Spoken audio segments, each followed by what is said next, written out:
Boa tarde, boa tarde. Primeiramente, quero parabenizar vocês pelo Dia do Estudante, que cada um e cada uma compreenda o real significado de ser estudante. Dizer para vocês o quanto vocês são importantes para cada professor, para toda a comunidade escolar Nova Vida. Meus parabéns, não só aos nossos estudantes, mas aos estudantes em geral. E vamos dar início à nossa aula. Nosso conteúdo tem como texto base Democracia e Ditadura no Brasil e está no nosso terceiro módulo. Então, vamos começar. Democracia e ditadura no Brasil. Nós temos aí duas formas de governo, bem diferentes uma da outra. E é importante que compreendamos que a democracia ela passou por um processo até ser essa democracia que nós temos hoje. E que ditadura, que bom que ficou para trás na história do Brasil. Mas nós vamos dar início aos nossos estudos.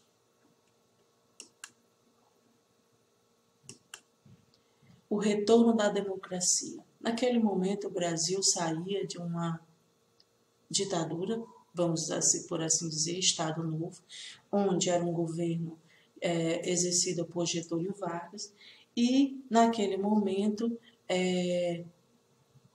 não cabia mais dentro da sociedade brasileira aquele tipo de governo. Mas vamos dar início, o retorno da democracia. Governo de Getúlio Vargas, de 1930 a 1945. Naquele momento houve um crescimento industrial e urbano, os meios de comunicação em massa eles foram difundidos. Que meios de comunicação eram esses? Aqueles que naquele momento era possível, televisão, rádio, jornal, revista. E esse tipo de comunicação cresceu muito naquele momento histórico do Brasil. No final de 1945, cresceram as críticas à ditadura imposta por Vargas dentro do seu governo, que era chamado Estado Novo. Aumento das pressões para o fim do Estado Novo de Getúlio Vargas decretou um novo Código Eleitoral, que permitiu novas eleições para presidentes e para a Assembleia Constituinte ocorresse em 1945. Então, em 29 de outubro de 1945, o governo sai de cena e nós vamos conhecer como foi o governo de uma outra forma. Então, vamos conhecer. A democracia, ela retorna com o fim do Estado Novo, mesmo que houvesse crescimento industrial e urbano, naquele momento não cabia mais aquele tipo de administração dentro do Brasil. O governo do general Gaspar Dutra. O que aconteceu? Esse governo aconteceu entre 1946 e 1951. Houve um fortalecimento das políticas, das relações políticas com os Estados Unidos, que naquele momento nós vamos observar, ele saía ou terminava ou da Segunda Guerra Mundial. Então, vamos lá. Na economia foram adotadas medidas que privilegiavam a abertura ao capital estrangeiro e incentivavam as importações. Porém, naquele momento, aquele tipo de estratégia econômica, ela não vigorou ou ela não foi satisfatória para o Brasil naquele momento.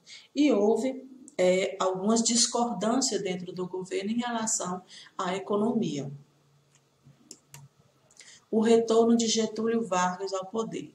Nós vimos que a democracia volta com o fim do Estado Novo e quem governava no Estado Novo era Getúlio Vargas. Há eleições, quem ganha essas eleições é Gaspar Dutra, general Gaspar Dutra, e o seu governo tem fim, e aí Getúlio Vargas volta ao poder.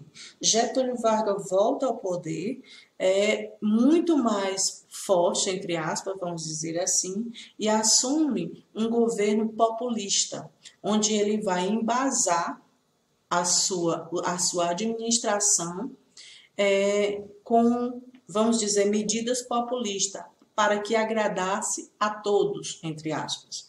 Então, eleito, assumiu o governo em 1951, centrado na consolidação dos direitos trabalhistas, e isso foi muito estratégico da parte de Getúlio Vargas, e no desenvolvimento da indústria, ou seja, ele centrou seu governo em medidas trabalhistas para o todo, para a população em geral, e desenvolver a indústria brasileira, que naquele momento estava meio que acanhada, por assim dizer. A disputa entre nacionalistas e liberais ganhou força durante a sua gestão. Ou seja, essa disputa ela ganha força no governo de Getúlio Vargas. Os militares nacionalistas passaram a ser perseguidos pelos militares liberais a partir de 1952. E nós vimos como esse poder, como o governo de Getúlio Vargas é estabelecido, como um populista, com medidas nacionalistas e que pudessem abranger a todos, tanto é que ele focou nos direitos trabalhistas, no desenvolvimento da indústria. Ele fez um governo consolidado na maioria, por assim dizer. Então vamos lá, conservadores e progressistas. Conservadores eram políticos que se organizavam com base na junção dos anticomunismo radicais com os liberais. Tinham apoio de grandes do capital estrangeiro, eles tinham apoio do capital estrangeiro e também eram compostos pelas oligarquias rurais e a alta burguesia comercial, alta burguesia industrial e financeira. Ou seja, ali estava concentrada uma elite muito poderosa, financeiramente falando, economicamente também falando. Eles tinham, naquele momento, o poder nas mãos. E quem eram os políticos progressistas? Eles formaram com base no apoio de comunistas ao nacionalista, ou seja, e eram formados por grupos menores e menos favorecidos, por assim dizer, do que aqueles mencionados nos conservadorismo. Então, nós vamos ver que esses dois grupos eles vão tomando formas e eles vão se organizando para posteriormente terem seus desdobramentos de forma politicamente muito eficiente. Esses grupos fizeram com que a sociedade brasileira ela estivesse, naquele momento, dividida entre eles dois. A morte de Getúlio Vargas. Imagine a comoção que foi esse fato.